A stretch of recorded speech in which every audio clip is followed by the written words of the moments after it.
चलिए, अब तक हम जो पढ़ चुके हैं लीफ के बारे में, स्टेम के बारे में और रूट के बारे में, तीनों की इंटरनल स्ट्रक्चर्स को हम यहाँ पे देख चुके हैं। मैंने आप लोगों को भी कहा था कि आप इन तीनों चीज़ों के अंदर अंतर करके लाइएगा। फिर भी एक बार हम बोर्ड पे एक मोटे तौर पे हम अंतरों को देख लेते हैं। सबसे पहले लीफ के अगर अंतर की हम बात करें कि लीफ की इंटरनल स्ट्रक्चर के अंदर क्या डिफरेंस है, अगर हम इधर लिख लेते हैं डाइकोट और इधर लिखते हैं मोनोकोट, जब भी आप अंतर करें ना तो इस तरीके से आप बना करके दोनों के अंदर अंतर करें। पहला जो अंतर आपको इंटरनल स्ट्रक्चर के अंदर दिखाई देता है वो क्या है, बताओ जरा। इंटरनल स्ट्रक्चर के अंदर पहला अंतर कौन सा दिखाई देता है? दोनों की स्ट्रक्चर्स आप निकाल लीजिए, अपनी बुक में खोल लीजिए, मोनोकोट और डाइकोट लीफ की।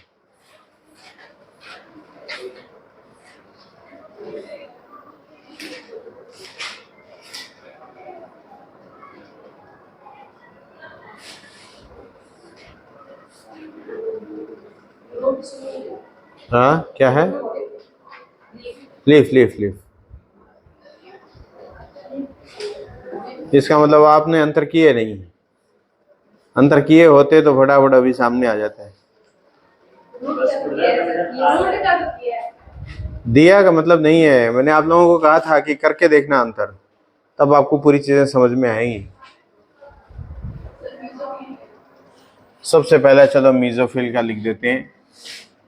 डाइकोट के अंदर तो क्या है, मीजोफिल डिवाइडेड इनटू 2 पार्ट्स है, ठीक है। एक तो पैलिसेड है और दूसरा स्पॉन्जी टिश्यू है। इधर क्या है, नो डिवीजन। दूसरा देखिए,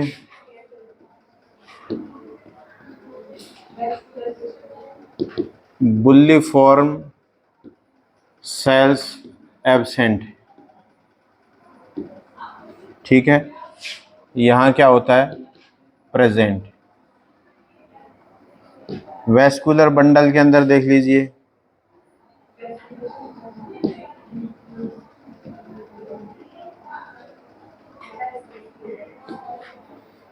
वेस्कुलर बंडल्स के अंदर क्या अंतर है, आप देखोगे सेम वही सिचुएशन मिलेगी जैसा वेस्कुलर बंडल्स जो हैं। अगर आप मोनोकोट के अंदर देखेंगे तो आपको एक जो वेसल्स हैं वो बिल्कुल इस तरीके से अरेंज्ड मिलेंगी, वाई शेप या वी शेप मान सकते हो, ठीक है ये। और यहाँ पर ऐसा नहीं है, ठीक है। यहाँ पर लीनियरली अरेंज्ड मिलेंगी, इस तरीके से वेसल्स का अरेंजमेंट है। चौथा जो एक अंतर है, ज्यादातर जो बंडल शीथ है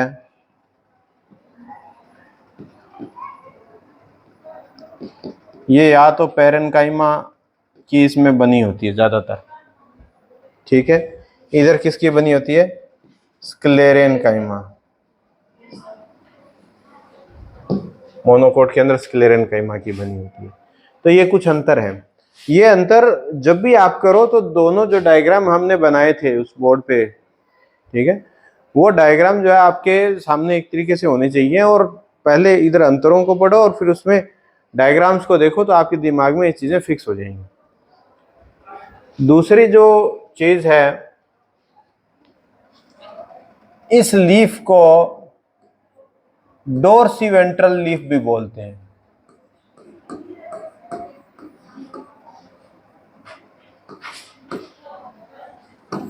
और इसको आइसोबाइलेटरल लीफ भी बोलते हैं,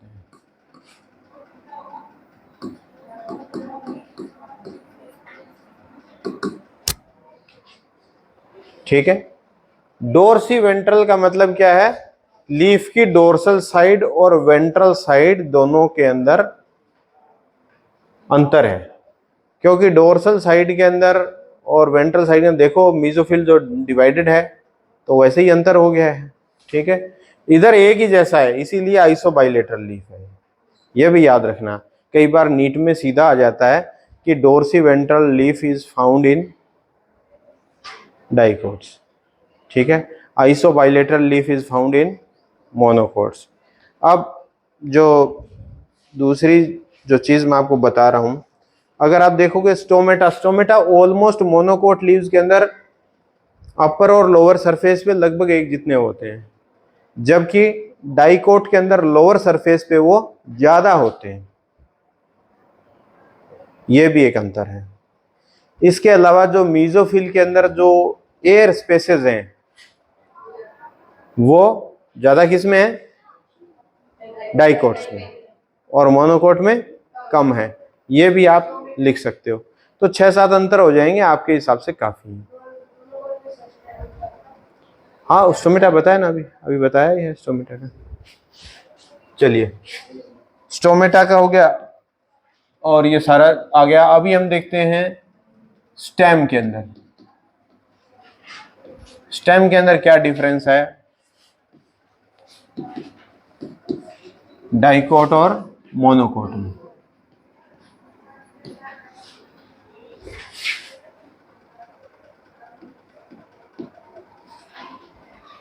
बताइए पहला अंतर क्या है।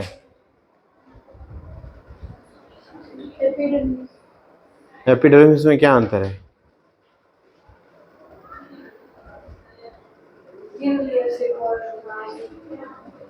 क्या है लिखा है बुक में?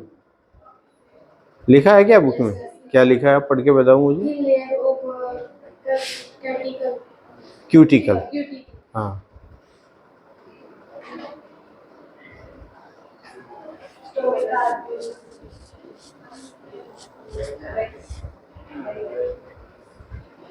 पहला जो अंतर आपको दिखाई देगा, जो बड़ा ही क्लियर कट अंतर दिखाई देगा, वो दिखेगा vascular bundle arranged in ring. जो याद रहने वाले अंतर है ना, वो देखो, एक चक्र में व्यवस्थित होते हैं और ये क्या है, स्कैटर्ड, बिखरे हुए, ठीक है। दूसरा जो अंतर है,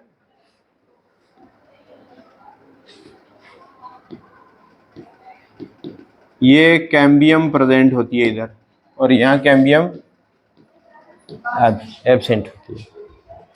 अब जब कैम्बियम प्रेजेंट होगी तो सेकेंडरी ग्रोथ भी होगी, और इधर सेकेंडरी ग्रोथ क्या होती है, एब्सेंट, ठीक है।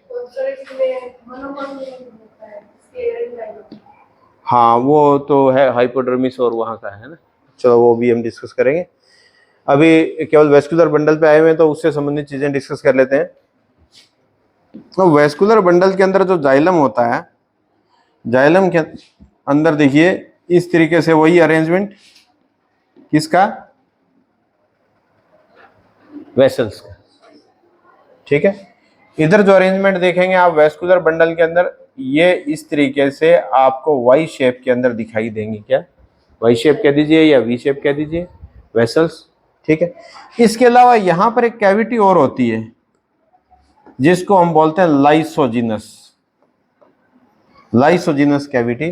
वो मोनोकोट के अंदर पाई जाती है, डाइकोट के अंदर वो नहीं होती। तो दो अंतर हो गए, एक तो वेस्कुलर बंडल के अंदर जो जाइलम है, जाइलम में ये लीनियर फॉर्म में पाई जाती है और इधर ये वी शेप में पाई जाती है, और जो दूसरा अंतर है वो इसमें लाइसोजिनस कैविटी पाई जाती है, इसमें कैविटी नहीं पाई जाती है। इतने हो गए, 4-5 अंतर हो गए। इसके अलावा जो एक अंतर अभी आप लोग डिस्कस कर रहे थे, सामान्यतः जो स्टेम है इनका, आपने डाइकोट्स का, उसमें जो कोर्टेक्स की जो अपर लेयर है उसमें जो है वो कोलेनकाइमा पाया जाता है, जबकि मोनोकोट के अंदर उस लेयर के अंदर ज्यादातर स्क्लेरेनकाइमा होता है, और उसका ज्यादा अटैचमेंट एपिडर्मिस के साथ है, इस वजह से उसको हाइपोडर्मिस भी कह देते हैं। ये भी आप अंतर लिख सकते हो, ठीक है। तो मोनोकोट डाइकोट के स्टेम के अंदर भी ये अंतर हो गए। ये आपको पता होना चाहिए, आगे से मैं जब पूछूं तो आपको पता होना चाहिए, आपने नोट कर लिया। अब चलते हैं रूट्स के अंदर।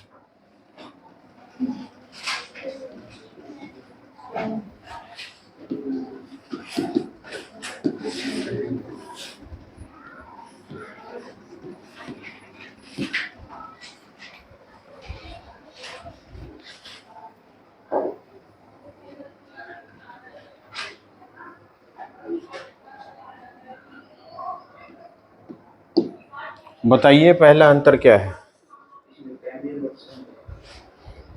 कैम्बियम रूट में प्राइमरी स्ट्रक्चर के अंदर कैम्बियम दोनों में ही एब्सेंट होती है, ठीक है। हालांकि मोनोकोट में वो बनती नहीं है। अंतर तुम्हारा ठीक है, कैम्बियम कभी नहीं बनेगी मोनोकोट के अंदर, ठीक है। तो आप ये अंतर आप इसको इसलिए लिख सकते हो कि आप उस अंतर को ऐसे लिख सकते हो कि cambium appears on later stage, बाद में अपीयर होती है, ठीक है। यहां क्या होता है? Always absent. तो ये एक अंतर हो गया, ठीक। दूसरा जो हम देखते हैं, एक वो कोर्टेक्स और स्टील की जो हम बात कर रहे थे, स्टील कैसा होता है? इसके अंदर जो स्टील है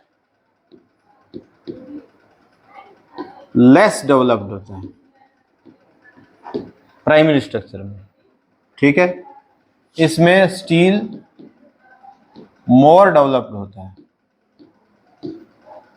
जब जब स्टील लेस डेवलप होता है तो कोर्टेक्स ज्यादा डेवलप। इसमें क्या होता है? कोर्टेक्स ज्यादा डेवलप्ड होता है और इधर कोर्टेक्स कम डेवलप्ड होता है। तीन अंतर हो गए। सेकेंडरी ग्रोथ है मोनोकोट में होती है, डाइकोट में होती है। तो आप कह सकते हो कि यहां पर सेकेंडरी ग्रोथ है प्रेजेंट है, ठीक है, और यहां पर सेकेंडरी ग्रोथ है एब्सेंट है। अब चलिए स्टील में ही बहुत सारे अंतर हैं। स्टील में आ जाइए। ये जो हम बात कर रहे थे, यहां लगभग 3 से 5 पैचेस होते हैं जाइलम के, ठीक है। तो जाइलम एंड फ्लोएम के 3 to 5 पैचेस और यहां 5 से ज्यादा होते हैं, ठीक है। तो ये हो गए 5 अंतर। क्लियर है? बहुत है, 4-5 अंतर आपको बहुत है। इसमें बताइए किसी को कोई कंफ्यूजन? एक बार फिर से देख लीजिए। पहले लीफ के अंदर, इन सब के अंदर आपको पता होना चाहिए। अब देखो यहां डाइकोट के अंदर मेसोफिल 2 में डिवाइडेड, यहां कोई ऐसा डिवीजन नहीं है। यहाँ बुलिफॉर्म सेल्स एब्सेंट होती है, यहाँ प्रेजेंट होती है। वेस्कुलर बंडल के अंदर जो जाइलम है उसके अंदर वेसल्स लीनियर फैशन में होती है, इधर वी शेप में, ठीक है। बंडल शीथ जो है वो पैरेन्काइमेटस होती है, इधर स्क्लेरेन्काइमा है। इतना अंतर हो गया। कुछ एक दो अंतर और भी आप अपने हिसाब से कर सकते हो। अब आप देखते हो स्टेम। स्टेम के अंदर सबसे पहला जो मुख्य अंतर जो लिखते हैं वो ये लिखते हैं, ये बहुत ही इंपॉर्टेंट अंतर है कि vascular bundle arranged in a ring, ठीक है, यहां पर स्कैटर्ड होते हैं। सेकंड जो है कैम्बियम जो है यहाँ प्रेजेंट होता है, इधर एब्सेंट होता है। अब कैम्बियम प्रेजेंट होता है तो सेकेंडरी ग्रोथ होती है, यहाँ पर सेकेंडरी ग्रोथ है नहीं होती। वेस्कुलर बंडल वही जाइलम के अंदर इस तरीके से जो वेसल्स हैं वो लीनियर फैशन में प्रेजेंट होती है, इधर वी शेप में, उधर ये लाइसोजिनस कैविटी भी होती है। तो ये भी आप लिख सकते हो। हाँ बेटा, हाइपोडर्मिस, हाँ हाँ, डाइकोट में जो हाइपोडर्मिस है वो कोलेनकाइमा की होती है, इधर स्क्लेरेनकाइमा की होती है, ठीक है। आप यहाँ ये ऐड कर लीजिए। हाइपोडर्मिस किसकी बनी होती है? कोलेनकाइमा की। हाइपोडर्मिस जो है वो किसकी बनी होती है? स्क्लेरेनकाइमा। हाँ, इसमें हेट्रोजीनस होगा। हाँ, ग्राउंड टिश्यू। ग्राउंड टिश्यू क्या होता है? जो स्टील के अंदर जो भरा हुआ टिश्यू है वो सारा ग्राउंड टिश्यू हेट्रोजीनियस इसलिए बोलते हैं कि लेटर स्टेजेस के अंदर होता ये है कि उसमें टेनिन्स और जमा होने की वजह से अलग अलग टाइप का दिखने लगता है वो। ठीक है, तो ये भी अंतर हो गए। अब रूट्स वाला अभी हम रिसेंटली करके ही गए हैं, रूट में काफ़ी क्लियर कट अंतर है, इसमें मेरे ख्याल से आपको कोई दिक्कत है नहीं। ठीक है, चलिए अब हम स्टेम और रूट में अंतर करते हैं। आपको एक छोटा सा स्टेम का टुकड़ा दे दिया, उसका सेक्शन काटना है, या आपको रूट का टुकड़ा दे दिया। अब स्टेम वैसे तो देखते ही आपको पहचान में आ जाता है कि ये ग्रीन कलर का है तो स्टेम ही होगा, लेकिन अगर आपको कुछ दिन उसको जो टुकड़े को है हम फॉर्मेलिन में रख दें और फॉर्मेलिन में रखने के बाद आपको दें तो स्टेम और रूट को देखने से आपको पता नहीं चलेगा। तो इसलिए आपको सेक्शन काटते हैं तब कैसा आपको दिखाई देगा, इन सब बातों पे हम विचार करते हैं। पहले हम थोड़ी सी उसकी आउटर स्ट्रक्चर देखेंगे और फिर हम उसकी इंटरनल स्ट्रक्चर के बारे में बात करेंगे। तो अभी हम जो बात करने जा रहे हैं स्टेम एंड रूट डिफरेंसेस के बारे में। ठीक है, हम केवल प्राइमरी स्ट्रक्चर की बात कर रहे हैं, सेकेंडरी ग्रोथ के बाद तो पहचानना काफी मुश्किल हो जाता है इस स्थिति में। तो स्टेम की बात करें और इधर रूट की बात करें। पहले अगर सिंपली हम देखें तो स्टेम के अंदर पहला जो है वो नोड एंड इंटरनोड ये प्रेजेंट होते हैं ना, और रूट के अंदर ये एब्सेंट होते हैं। ठीक है, सेकंड जो चीज है स्टेम का जो कलर है या तो आपको ग्रीन दिखेगा या ब्राउन कलर। ठीक है, रूट का कलर सामान्यतः कैसा दिखता है, वाइट दिखता है। ठीक है, अब तीसरा अपेंडेजेस के रूप में क्या प्रेजेंट होती हैं, लीव्स और ब्रांचेस, और इधर ये क्या है, केवल सेकेंडरी ब्रांचेस होती हैं किसकी, रूट की। ठीक है, लीफ जैसी कोई स्ट्रक्चर नहीं होती, यहाँ पे हो सकता है फ्लावर भी आपको पाया जाए। चौथा जो अंतर हम देख रहे हैं, अब हम ऑलमोस्ट इंटरनल स्ट्रक्चर पे आ सकते हैं। ठीक है, अब देखिए स्टेम के अंदर जो स्टेम हेयर्स हैं वो कैसे होते हैं, ये मैंने आपको कराया था आपको कि जो एपिडर्मिस की जो सेल्स हैं वो इस तरीके से जो हेयर बनाती हैं वो मल्टी सेलुलर। ठीक है, अगर आप देखोगे ऐसे स्टेम के ऊपर जो हेयर्स आते हैं वो मल्टी सेलुलर है। इधर क्या है, यूनिसेल्यूलर। ठीक है, अब देखते हैं यहां पर जो क्यूटिकल है वो प्रेजेंट होती है और थिक लेयर होती है, यहां पर एब्सेंट है। ठीक है, छठा जो है वो यहां पर आप एपिडर्मिस को एपिडर्मिस ही कहते हैं, यहां एपिब्लेमा कहते हैं, एपिब्लेमा। ठीक है, अब सातवां जो अंतर है वो देखिए, ये जो कॉर्टेक्स है ये सब डिवाइडेड हो सकता है आउटर, मिडल और इनर कॉर्टेक्स के रूप में। इधर के अंदर ऐसा कोई डिवीजन नहीं होता है। ठीक है, 7 अंतर हो गए। आठवां जो अंतर है वो कैस्पेरियन जो स्ट्रिप है वो बहुत प्रोमिनेंट नहीं होती है यहाँ पर, और यहाँ पर बहुत ही क्लियर दिखती है। कैस्पेरियन स्ट्रिप, प्रोमिनेंट का मतलब बहुत अच्छे तरीके से दिखती है। कैस्पेरियन स्ट्रिप के बारे में मैंने आपको बताया था कल, शायद आप आए नहीं होंगे। हाँ, तो कैस्पेरियन स्ट्रिप के बारे में मैंने आपको बताया था, वो सुबेरिन की बनी हुई स्ट्रिप होती है, ऐसा बताया था, वाटर लीकेज को रोकने, कुएं का एग्जाम्पल भी दिया था। ठीक है, अब आप अगर आगे अंतर चलते हैं स्टेम एंड रूट के अंदर, तो आप यहां चलिए वेस्कुलर बंडल्स के अंदर, ये एंडार्च होते हैं। ठीक है। और ये कैसे होते हैं? एक्सार्च। एंडार्च का मतलब protoxylem is directed towards the centre, और एक्सार्च का मतलब protoxylem is directed towards the periphery, बिल्कुल उल्टा। अब वैस्कुलर बंडल जो है वो कोलेट्रल टाइप के होते हैं, यहां पर रेडियल टाइप के, ठीक है। यहां दोनों के बीच में कैम्बियम हो सकती है, हालांकि मोनोकोट में नहीं होती है, कैम्बियम हो सकती है, लेकिन इधर कैम्बियम नहीं होती है, ठीक है। ये कुछ अंतर होगा। पहले पिछले पेज में हम कितने लिख लिए थे? 8 लिख लिए थे ना, ये 11 अंतर हो गए हैं। तो इस तरीके से रूट एंड स्टेम के अंदर इस तरीके से आप अंतर कर सकते हैं। अब ये अंतर आपको याद होने चाहिए, ठीक है।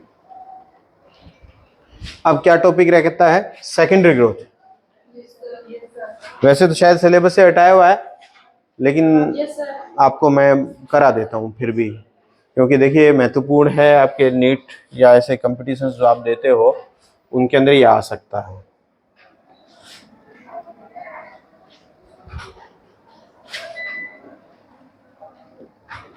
सेकेंडरी ग्रोथ, ये किसका कैरेक्टरिस्टिक फीचर है? डाइकोट्स का। पहले हम सेकेंडरी ग्रोथ इन स्टेम देखेंगे, स्टेम के अंदर सेकेंडरी ग्रोथ। अब सेकेंडरी ग्रोथ इन स्टेम देखते हो तो आपको स्टेम की स्ट्रक्चर बनानी होगी सबसे पहले, और वो भी सेकेंडरी ग्रोथ भी हम किस में देख रहे हैं? वैस्कुलर टिश्यूज के अंदर। 2 जगह होती है,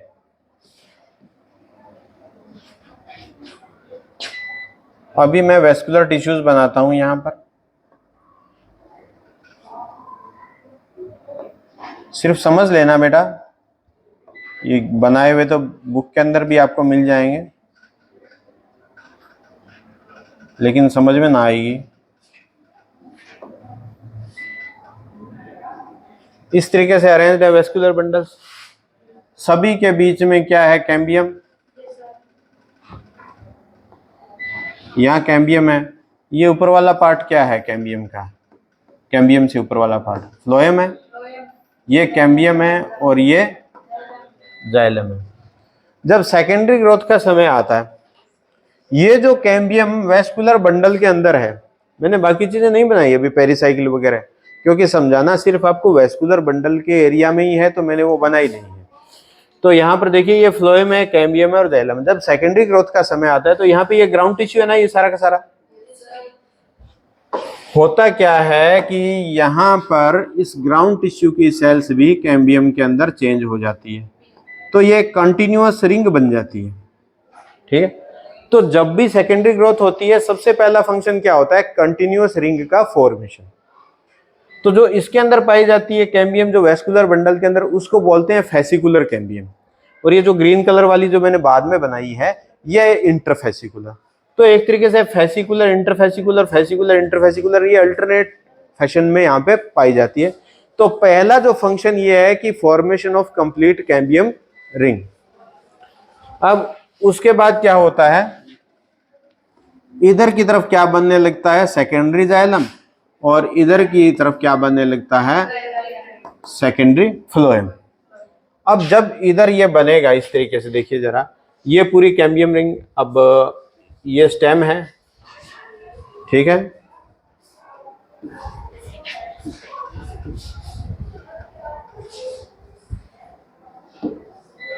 ये स्टेम है और यहां ये कैम्बियम रिंग बन गई थी।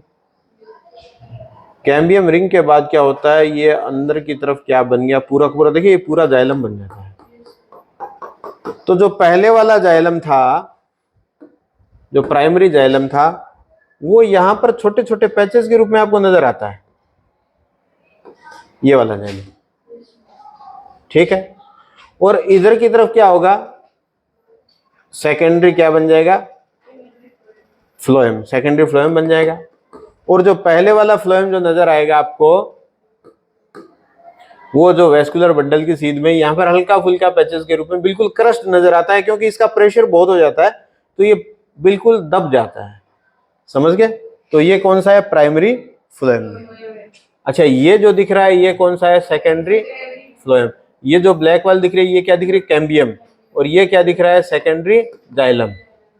तो ये क्या बन गया, एक तरीके से सेकेंडरी ग्रोथ हो। जैसे जैसे स्टेम बड़ा होता जाता है, चौड़ाई बढ़ती जाती है, तो सेकेंडरी ग्रोथ होती है। अब ये चौड़ाई बढ़ती जा रही है इसकी और अंदर भी सेकेंडरी ग्रोथ हो रही है, तो बाहर का जो कोर्टिकल टिश्यू है उस पर प्रेशर पड़ेगा, ये फट जाएगा।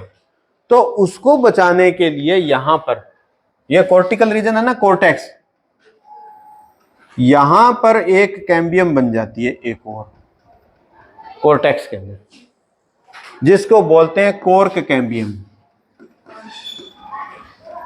अब ये कैम्बियम क्या है, बाहर की तरफ तो बनाती है कोर्क, ये यहां क्या बनाएगी, कोर्क, और अंदर की तरफ क्या बनाएगी, सेकेंडरी कोर्टेक्स। पहले वाला जो कोर्टेक्स पड़ा है वो कौन सा कोर्टेक्स है, प्राइमरी कोर्टेक्स। तो इसलिए जैसे जैसे स्टेम चौड़ा होता जाता है तो ये सेकेंडरी ग्रोथ भी होती है। दो जगह होती है सेकेंडरी ग्रोथ, वेस्कुलर बंडल्स के अंदर और जो आपका कोर्टेक्स है वहां पर, और उसकी वजह से ये चौड़ा होता जाता है स्टेम। और ये जो कोर्क कैम्बियम और ये कैम्बियम है, ये भी उसकी चौड़ाई के साथ साथ स्वयं चौड़ी होती जाती हैं। तो खूब जो है उसकी मोटाई बढ़ जाती है। और आप जो देख रहे हो इसके पेड़ों के ऊपर जो छाल बाहर की तरफ देख रहे हो, ये कोर्क है, इसको बार्क भी कह देते हैं। तो ये कोर्क बनता रहता है। तो इस तरीके से पेड़ों की जो तने की मोटाई है उसमें वृद्धि होती है। अब एक और महत्वपूर्ण चीज आपको बता देता हूँ। आप तना, आपने देखा होगा कोई ट्रैक्टर वगैरह पे जाते हैं तो ये जैसे बड़ा सा तना है, उसका ये हिस्सा आपको दिखाई दे रहा है, ठीक है, ये एकदम ब्लैक सा होता है सारा, ठीक है।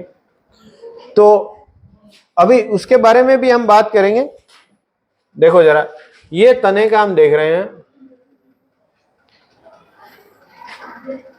ये उसका काट देख रहे हैं।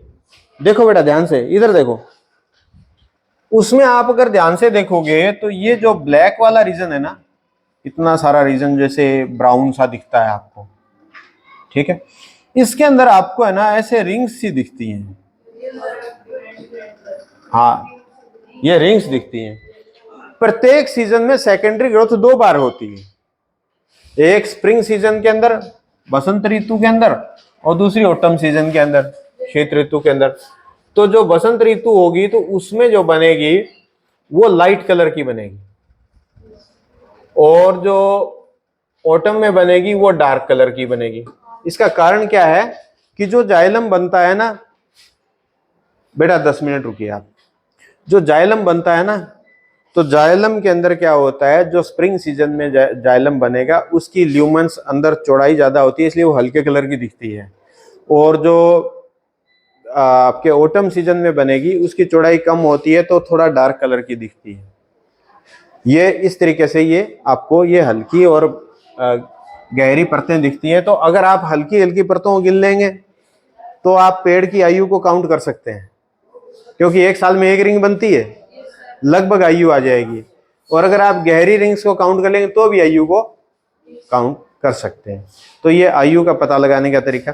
अच्छा, दूसरा क्या है कि ये जो जाइलम सारा जो बना था अंदर लेटर स्टेज के अंदर, जैसे जैसे तना बड़ा होता जाता है तो बीच का एरिया इनएक्टिव होता जाता है, और जो डार्क ब्राउन कलर वाला जो एरिया, डार्क ब्राउन कलर वाला एरिया, वो एरिया जो कहलाता है हर्टवुड, क्योंकि सेंटर में, तो हर्टवुड। और वही ये जो हमारी इमारती लकड़ी है ना, चाहे ये फर्नीचर बना हो, कुर्सियां बनी हो, ये आप जिस पे बने बैठे हैं उस, वो भी जैसे ब्राउन से कलर का होता है, उसको मानते हैं कि वो स्टेबल है।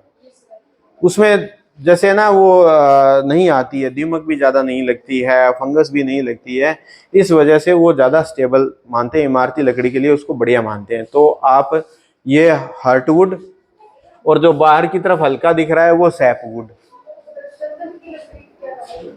चंदन की लकड़ी क्या काम आती है एक्चुअल में ना, उसमें सेकेंडरी मेटाबोलाइट्स बन जाते हैं, और जिसकी एक विशेष प्रकार की स्मेल होती है, और उस खुशबू की वजह से ही वो लकड़ी महंगी बिकती है। ठीक है, और बताइए बेटा, कोई प्रश्न? हो गया? इस चैप्टर को मैं ऑलमोस्ट कंप्लीट मानूं? कोई भी दिक्कत हो आप देख के आना, मेरे से पूछ लेना, क्वेश्चन आंसर इसके कंप्लीट होने चाहिए।